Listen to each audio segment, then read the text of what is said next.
High বন্ধুরা, বায়োফিনিক্সের আরেকটা ভিডিওতে তোমাদের স্বাগত। আচ্ছা, আজকে আমরা দেখব বা জানবো গল ব্লাডারে পাথর কেন হয়, গল ব্লাডার স্টোন। মোটমাট আমাদের মধ্যবিত্ত বাঙালির ঘরে একটা অন্যতম এমন রোগ যেটা খুব ফ্রিকুয়েন্টলি দেখা যায়, যে গল ব্লাডারে স্টোন হয়েছে, গল ব্লাডারে প্রবলেম। আচ্ছা, এটা কেন হয় আজকে আমরা জাস্ট জেনে নেব জিনিসটা কেন হয়। তো গল ব্লাডার জিনিসটা আছে কোথায়? গল ব্লাডার জিনিসটা আছে হচ্ছে আমাদের ঠিক এই বুকের নিচের দিকে, মানে বুক আর পেট, এই মাঝখানে আছে আমাদের মধ্যচ্ছদা বলে একটা জিনিস। এই মধ্যচ্ছদার ঠিক নিচের দিকে ডান দিক বরাবর আছে হচ্ছে আমাদের লিভার, আর তার ঠিক পাশেই আছে হচ্ছে গল ব্লাডার। এই যে গল ব্লাডার, বা আমরা যাকে বাংলায় বলি হচ্ছে পিত্তথলি। আচ্ছা, এবার ব্যাপারটা কি হয়? ব্যাপারটা হচ্ছে এইটা, এই গল ব্লাডারের কাজটা কি? গল ব্লাডার থেকে যে জিনিসটা বেরোয় তাকে বলা হয় পিত্তরস। এই পিত্তরস আমাদের মেন বডিতে যে জিনিসটাকে ডাইজেস্ট করতে বা পাচিত করতে সাহায্য করে সেটা হচ্ছে ফ্যাট। এবারে এই ফ্যাটের লেভেলের কমে যাওয়া, বেড়ে যাওয়া, বা তার আমরা যে খাচ্ছি খাবারের পরিমাণের কতটা আছে বা তার টাইমিং, এই টোটাল ব্যাপারটার উপর ডিপেন্ড করে নির্ভর করছে যে গলব্লাডার স্টোনের জিনিসটা। তো গলব্লাডার স্টোন আমাদেরকে যদি জানতে হয়, ছোট্ট করে আমাদেরকে দেখে নিতে হবে যে আমাদের বডিতে জিনিসটা অ্যাকচুয়ালি কি হয়। তো এখানে যেটা দেখা যাচ্ছে, এটা হচ্ছে আমাদের লিভার, যকৃৎ, যেটা এই বডি আমাদের ডান দিকের এইখানে পোর্শনটায় থাকছে। এই লিভারের মধ্যে কোলেস্টেরল, সারা বডিতে আমরা যে খাবার দাবার খাচ্ছি সেই খাবার দাবারের মাধ্যমে যে কোলেস্টেরল আছে, সেই কোলেস্টেরল ব্লাডের মাধ্যমে আসছে। সেই লিভার থেকে যে হরমোনটা বেরোয়, যে এনজাইমটা বেরোয়, সেটা হচ্ছে লাইপেজ। লাইপেজ বলে একটা উৎসেচক হয়, সেটা বেরোয়। এই লাইপেজটা নেমে আসে হচ্ছে হেপাটিক ডাক্ট বা যকৃৎ নালী থেকে। নেমে আসার পর এটা যখন গল ব্লাডারের সাথে মিশে, তখন এটা কমন বাইল ডাক্ট হিসাবে স্টমাকে এসে মিশে। স্টমাক মানে হচ্ছে পাকস্থলীতে এসে মিশে। তার আগে যেটা হয় সেটা হচ্ছে যে গল ব্লাডারের মধ্যে আছে হচ্ছে বাইল। গল ব্লাডার তৈরি করে হচ্ছে পিত্তরস বা বাইল, যেটা সেইটা কিন্তু এখান থেকে বেরোয়। মানে হচ্ছে যেটা, যে এই কমন ডাক্টের মাধ্যমে বাইল এবং গ্যাস্ট্রিক লাইপেজ যেটা আছে সেটা কিন্তু এখান থেকে নেমে আসে। আচ্ছা, এই পিত্ত কিন্তু আমাদের বডিতে একটা ইম্পর্টেন্ট যে ভূমিকা আছে, সেটা হচ্ছে পিত্ত আমরা যে খাবারটা খাচ্ছি সেই খাবারের ভেতরে যে লিপিডটা আছে সেটা গলাতে সাহায্য করে। সোজা বাংলায় বললে গলাতে সাহায্য করে, যাতে সেটা আমাদের বডি সহজে ডাইজেস্ট করতে পারে এবং অ্যাবজর্ব করতে পারে। তো এই যে বাইল আছে, এই বাইলের মধ্যে থাকে হচ্ছে বাইল সল্ট, পিত্ত লবণ। এবার এই পিত্ত লবণটা বাইলের সাথেই আমাদের বেরিয়ে আসে। বাইলের সাথে বেরিয়ে আসার পর যেটা হয়, এইখানে এসে স্টমাকে এটা খাবারের সাথে মেশে। স্টমাকে খাবারের সাথে মেশার পর এটা স্টমাককে ক্রস করে আমাদের ক্ষুদ্রান্ত স্মল ইন্টেস্টাইন, এইরকম জায়গায় স্মল ইন্টেস্টাইনে যখনই পৌঁছায় তখন এটা খাবারকে ভেঙে দেয়। এবারে খাবারকে ভেঙে দেওয়ার সাথে সাথে যেটা হয় সেটা হচ্ছে যে এই খাবারের মধ্যে যে বাইল সল্ট যেটা আছে, পিত্ত লবণ, সেই পিত্ত লবণের 95% কিন্তু খাবার তো অ্যাবজর্ব হয়, তার সাথে সাথে 95% পিত্ত লবণ যেটা হয় আমাদের অ্যাবজর্ব হয়। আর শুধুমাত্র 5% পিত্ত লবণ, মানে এইখানে যে পিত্ত লবণ তৈরি হয়েছিল সেই পিত্ত লবণের 5% শুধুমাত্র আমাদের বডি থেকে বেরিয়ে যায়, বডি থেকে পরবর্তীকালে বেরিয়ে যায়। 95% পিত্ত লবণ কিন্তু কি হয়, অ্যাবজর্ব হয়।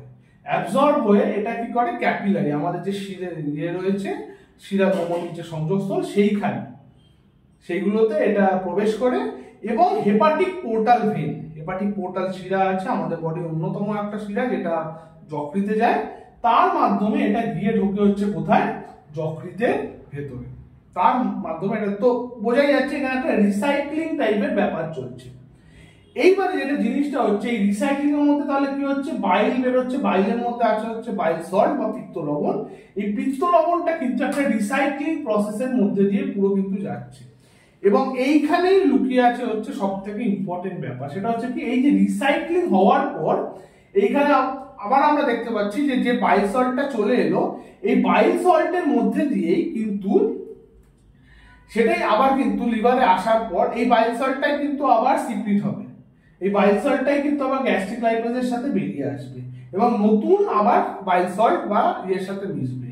তো রিপোর্টস বা স্টাডি বলছে যে এইরকম ভাবে যে রিসাইক্লিং হয় সেখানে 95% বাইল সল্ট কিন্তু রিসাইক্লিং এর মাধ্যমে আসে, মানে পুরনো বাইল সল্ট ইউজ হয় এবং 5% কিন্তু আসে হচ্ছে নতুন বাইল সল্ট হিসাবে। মানে রিসাইক্লিং এর মধ্যে 95% যে অ্যাবজর্ব হয়েছিল সেখান থেকে আসে, 5% আসে নতুন যেটা।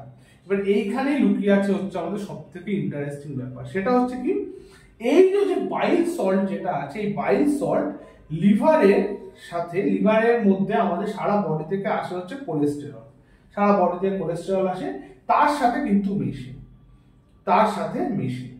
এইবারে এই বাইল সল্টের একটা ইম্পর্টেন্ট ফাংশন বা কাজ হচ্ছে যে এই যে কোলেস্টেরল যেটা আছে বা ফ্যাট যেটা আছে সেটাকে লিকুইড করে রাখা, সেটা লিকুইড করে রাখা বা সেটাকে ভেঙে দেওয়া, এটা হচ্ছে সোজা সাপটা এর কাজ।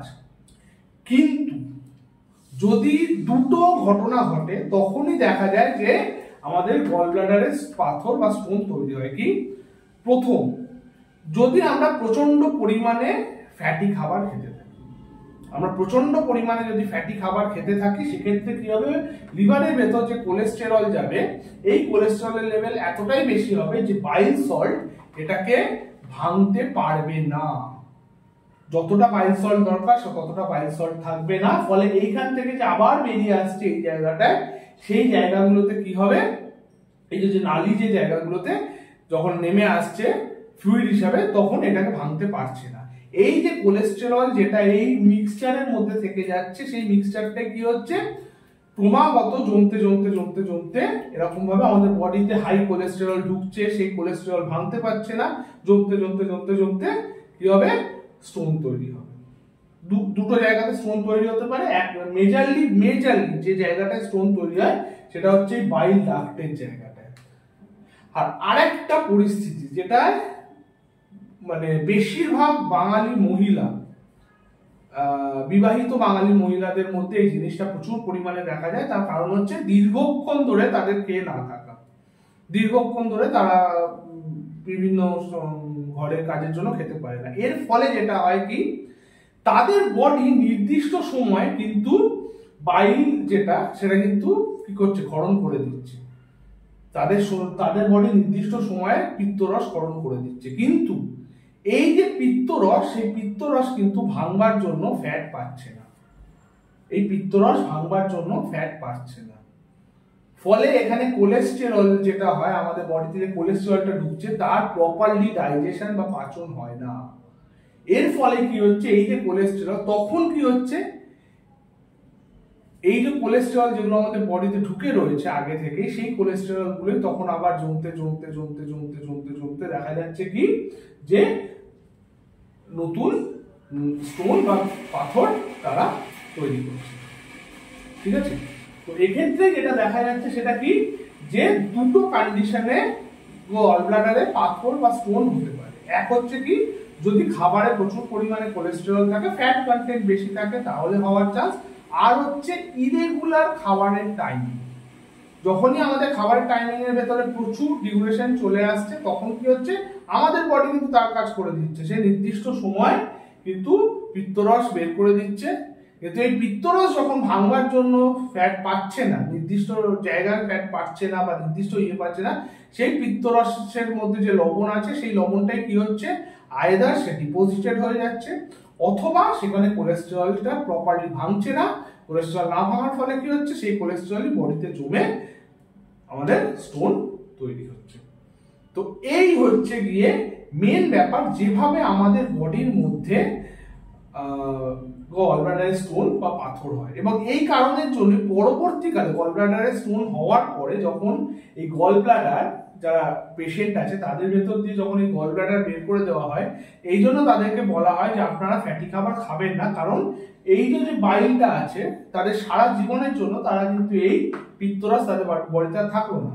ফলে পিত্তরসকে ভাঙবার জন্য না, পিত্তরসকে ভাঙার আগে যাতে ভাঙতে পারে সেইটা সহযোগী হিসাবে যে কাজটা করতো সেই জিনিসটা সারা জীবনের জন্য মিসিং হয়ে গেল, যার ফলে ফ্যাট যেটা তার বডিতে ঢুকতে সহজে ডাইজেস্ট বা অ্যাবজর্ব হবেই না।